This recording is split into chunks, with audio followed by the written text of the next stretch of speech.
The prosperity of your venture into Africa is our goal. We are committed to the success of every business in Africa. Africa Business Radio, towards a profitable Africa.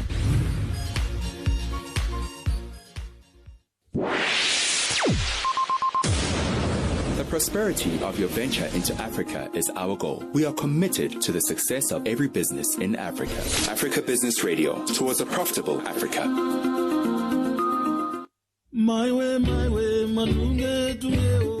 Unique insight into doing business in Africa. Investment opportunity. Industry updates.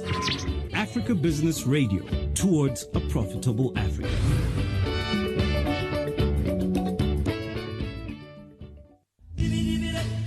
Tune in to Africa Business Radio on www.africabusinessradio.com. Find us on Facebook, Africa Business Radio, and on Twitter at Africa Biz Radio, towards a profitable Africa. All right, welcome back. We've just come out from the session in-house, and we are now joined by the two newest members of the AU Parliament, Thoko Didiza and Mandla Mandela. Thank you so much for joining us. Thank you. So you have been in politics for quite some time, both of you, and I'm sure joining the AU Parliament is probably something very important. What do you hope to contribute to this organization? Well, it may be premature given that we are the newest members, as you say, of this parliament. But as parliamentarians and having been in politics for a long time, we are aware of what this parliament hopes to achieve. As an organ of the AU, obviously one of its responsibility is to promote the ideals and the goals of the African Union Constitutive Act. But the specific role of the PAP and what it must achieve.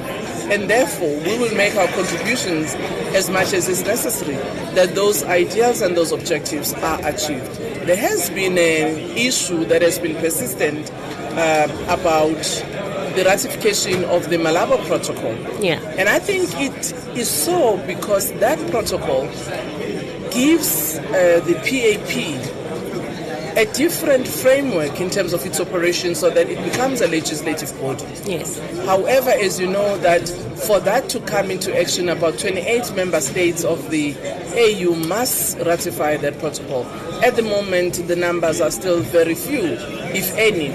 So that's one of the issues that in this term we have to look at as the different members of parliament to see how best we can actually give the necessary power to the PAP to execute its task.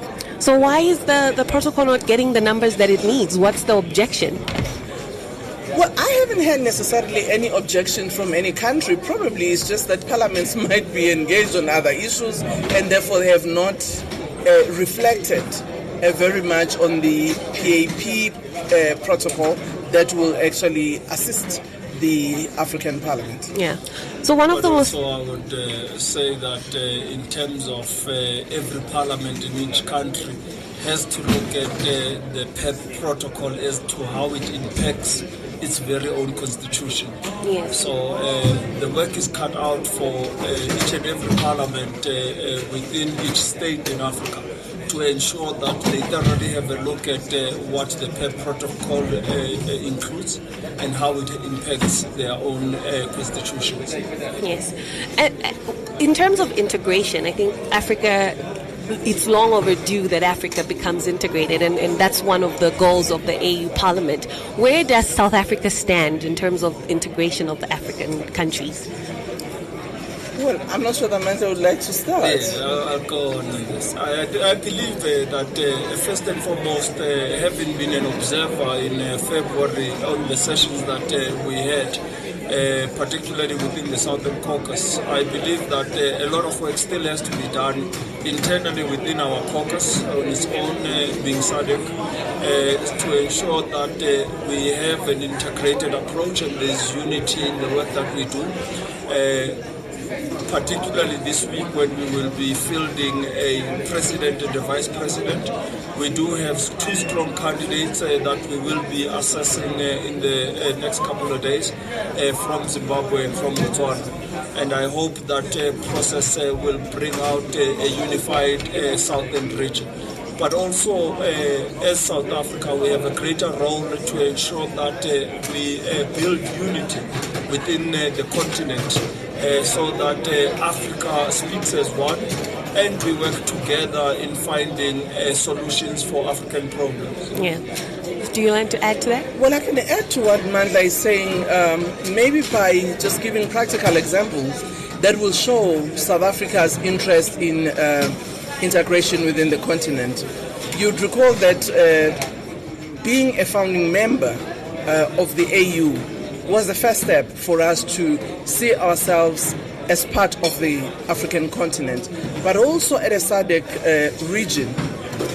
In the mid-90s, early 2000s, South Africa was very instrumental in working with its neighbors, Mozambique, Zambia, Botswana, in actually establishing I would say integrated programs together. You'd recall the Transfrontier Park, which brought in the Kruger National Park, Gaza in Mozambique, as well as Limpopo, part of Zimbabwe, so that you can have one of the parks that is biggest, that attracts more tourism, but also the road infrastructure from South Africa to Mozambique, which contributed towards shifting the flow of goods to the Mozambican port as well as Durban. And in Botswana, with the park, natural reserve, that will bring in South Africa and part of the Northwest. Those are just examples of practical integration. Yeah. Because what that has done has actually allowed South Africa and its neighbors to look at how they can use the comparative resources that they have and sharing amongst its people. Yes. And one of the things we hope we will use to build on that experience is how do we deal with the issues of economic integration. Look at what has been agreed in Rwanda in the meeting that was held, that looks at a free trade area. How in our own way as a country we can actually assist in refining some of our own instruments so that we can allow for integration. Because for me, one of the important things is the movement of peoples, but also the movement of goods. Yes. Issues of common security are actually an issue, but also the role that South Africa has played as part of SADC and as part of the continent. We actually are one of those countries that have got our own soldiers in the Democratic Republic of Congo as part of the UN system. As a country, in my view, it indicates our willingness and our appreciation of interconnectedness and the importance of integration in the African continent. Yeah. One of the things that South Africa is very strong at, that we think that the rest of Africa could actually learn a lot from, is accountability, holding our leaders accountable. Is that a conversation that the AU Parliament can actually also drive? I think it is. If you look at this extraordinary session, one of the thematic areas that we will be discussing is the issue of corruption. Yes. How do we as countries build systems that will prevent corruption, but also where corruption happens, how do we deal with it? I know different countries have got their different instruments, but what the African Parliament is also looking at is how, as a regional parliament, we can also bring into bear our voices in ensuring that we scrap the scourge of corruption in our societies. But also that talks to also having accountability internally within the Pan-African Parliament. I mean, some of the issues that we would like to look into the clerk of the Pan-African Parliament accounts to the African Union and not to the Pan-African Parliament. And these are some of the concerns we have, that we cannot have finances that are allocated for the Pan-African Parliament, yet we are not accounted to. And it would be some of the issues that we would like to raise while we are here. Yeah. One last question before I let you go. I know you still have a busy afternoon. One of the things that young people across the continent, and they make up the majority of our listeners, feel that the AU as a body has had very little impact in terms of driving development and empowering the youth. The youth feel that there's a very big gap between the issues that are sometimes discussed at the AU and the actual needs of young people to empower them. Do you think there is a gap, and how can that gap be filled? I think part of that gap could be filled by how parliaments in the various countries send their representation, so that you have got how I would call it, intergenerational mix, because you need the experience of the old, but you need the infusing of new ideas from the young people. You also need women into the mix, people with disability. So I think as parliaments, we need to be sensitive to that reality. But it also goes further to political activism and political participation by young people in our own countries. How do we, as young people, start to see politics as a career, but also as an important space of defining policy for our countries and also for the constituency that we represent as young people. And I think that is important in my view. But also, I think in the issue of young people need to ensure that they don't remain passive in this new political dispensation, to ensure that they are highly active and ensure that in their own countries they do play a role, and they do ensure that they choose the right leaders to represent them in the national parliaments.